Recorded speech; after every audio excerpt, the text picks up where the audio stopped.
The Duchess of Sussex father, Thomas Markle, has given a rare interview in which he discussed his highly publicized absence from the royal wedding.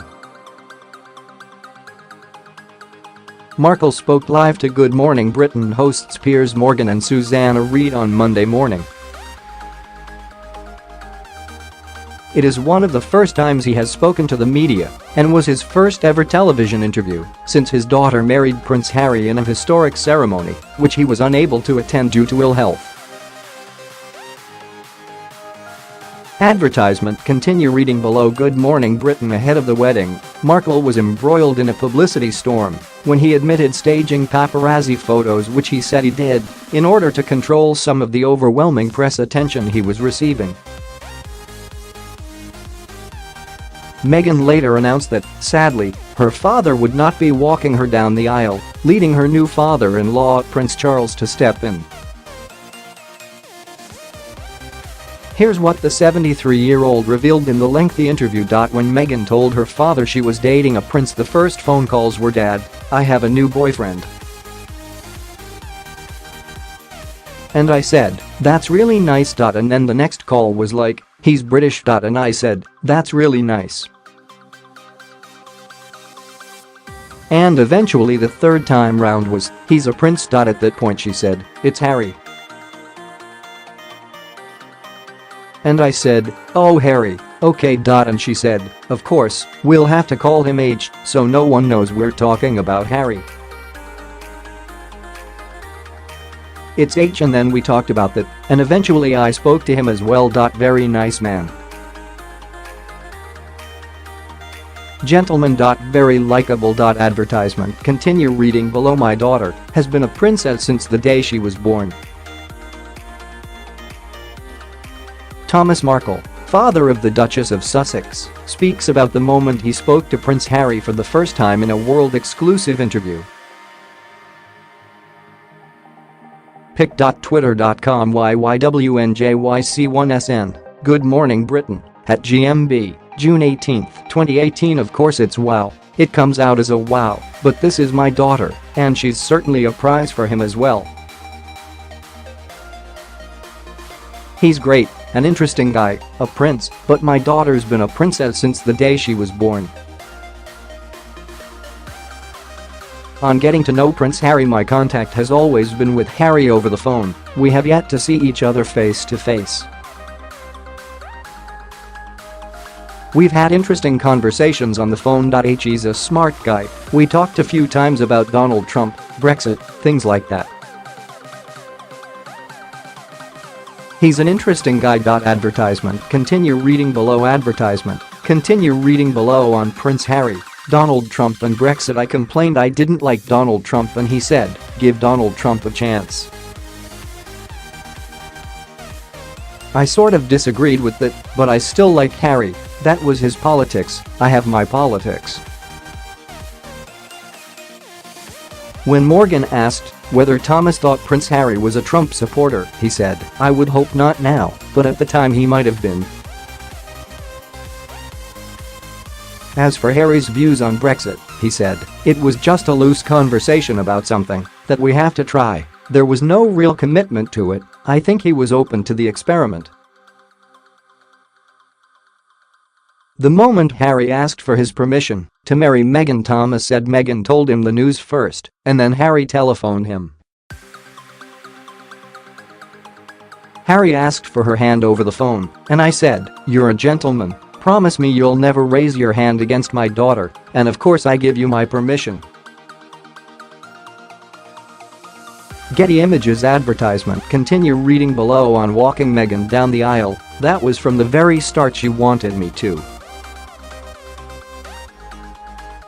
I absolutely wanted to walk my daughter down the aisle. I knew I could rise to that occasion. I definitely wanted that. I was excited about that and ready for it. The idea of me going to England, that was set. It was all set in place for me to go. Getty Images. On the press intrusion he has faced, it was a total invasion for quite a while. When they found me, everyone said I was hiding in Mexico. That's not true. I lived in Mexico for 6 years. Eventually they found where I was coming out of 7-Eleven, which is like a little store, and suddenly they were flashing in my face and asking me questions. I run to my truck, jump in my truck and throw up a peace sign with his fingers. I figured that was better than putting up half a peace sign. It's been like that for about a year now. Advertisement. Continue reading below. Advertisement. Continue reading below. How he prepared for the wedding. We talked about the plans and lot, and I got advice on how to deal with the press, mostly. Meghan was putting together fittings for me, to make suits for me, shoe sizes. Actually it was all done in sort of secret. They would arrange for me to show up in Los Angeles or in Beverly Hills under different names to get a fitting. Markle also said he was advised by Meghan and Harry not to speak to the press as it just encourages them more. Most part of it was, don't speak to the press. The rest of the things were just be careful. But they were very emphatic about not giving any information to the press or talking to them, because it just encourages them more. So nonetheless, that's what I tried to do. Why he staged the paparazzi photos and how he apologized to Harry and Meghan. This was a presentation to me to change my image, because for the last year photographs of me were always derogatory. They would take pictures of my hand grabbing the beer, they'd take pictures of me getting in my car, taking the garbage out, they'd take pictures of me buying a toilet and making a big deal out of it. They took all kinds of pictures making me look negative.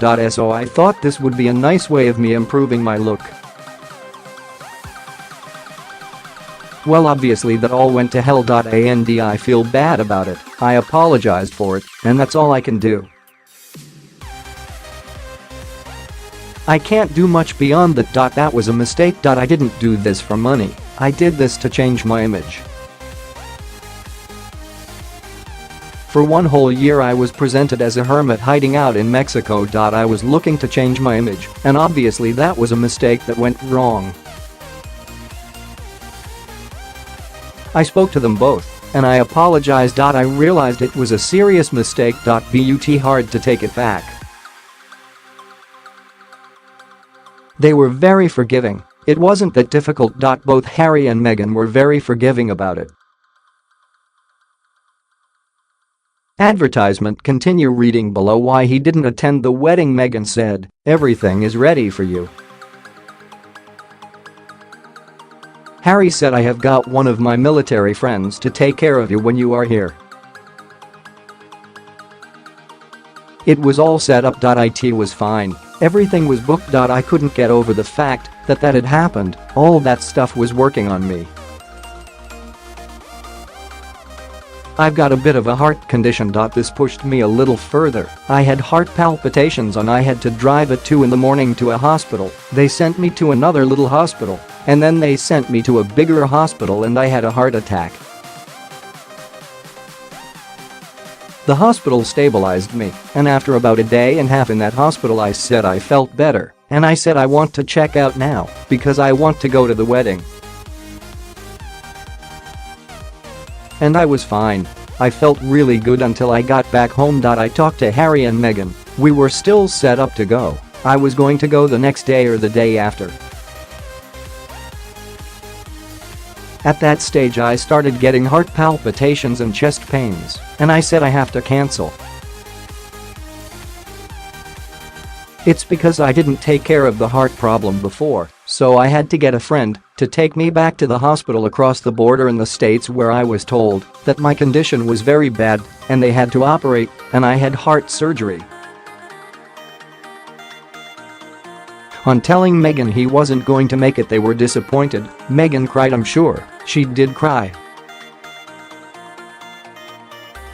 And they both said, "Take care of yourself, we're worried about you," and that the important thing was that I get better.